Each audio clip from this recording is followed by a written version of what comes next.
गीता भागवत। यह सब तुम्हारी दुष्टा है जो तुम हमें इस प्रकार रोक रहे हो।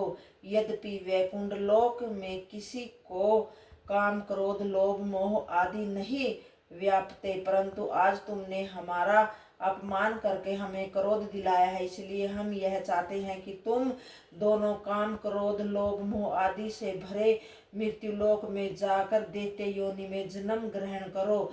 यह श्राप सुनते ही जय विजय का अहंकार नष्ट हो गया।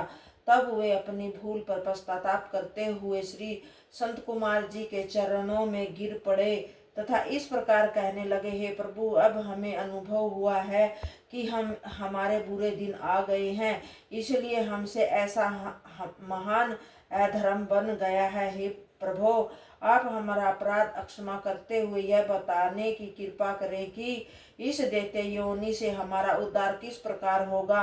उनके ऐसे दिन वचन सुनकर श्री संत कुमार ने कहा, जय विजय, आज हमारे स्वभाव में न जाने किस लिए क्रोध का प्रवेश हो गया। यह हमें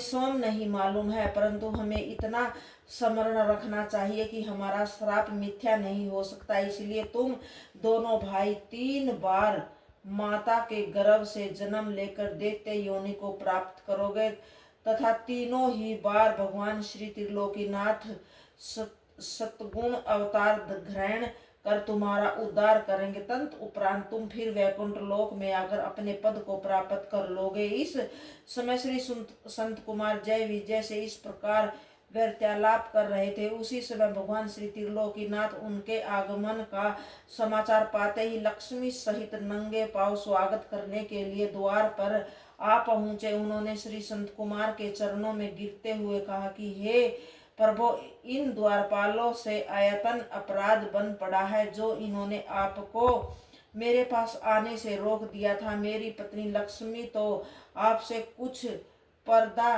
करती ही नहीं थी, क्योंकि स्त्री को पर्दा करना केवल अधर्म के स्थान पर ही आवश्यक है।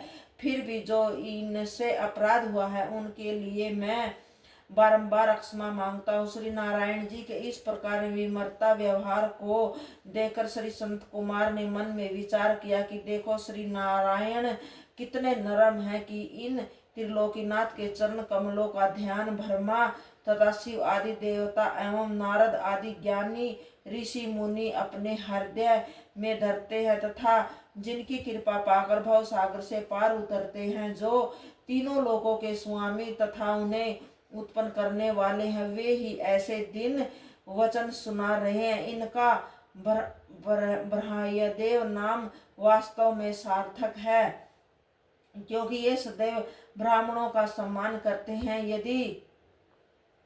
यदि ऐसी बात न होती तो यह ऐसे दरिद्र ब्राह्मण पर इतनी कृपा किस लिए दिखाते। ये जो ब्राह्मणों पर इस प्रकार कृपा रखते हैं उसका वास्तविक कारण यही है कि संसारिक लोग भी श्री दीनदयाल नाथ जी का अनुकरण कर ब्राह्मणों की सेवा तथा सम्मान करें। इस प्रकार विचार करने के बाद संत कुमार हाथ जोड़कर श्री नारायण से बोले, हे त्रिलोकीनाथ, मैंने क्रोध के वंश में आपके सेवकों को श्राप दे डाला, इसलिए आप कृपा कर मेरे अपराध को क्षमा करें। हे भगवान, आप मुझे अपने चरण बिंदुओं की भक्ति प्रदान करिए, जिससे मुझे फिर कभी क्रोध न आए और मेरे द्वारा किसी भी जीव को कष्ट न पहुँचे। जय गीता भागवत।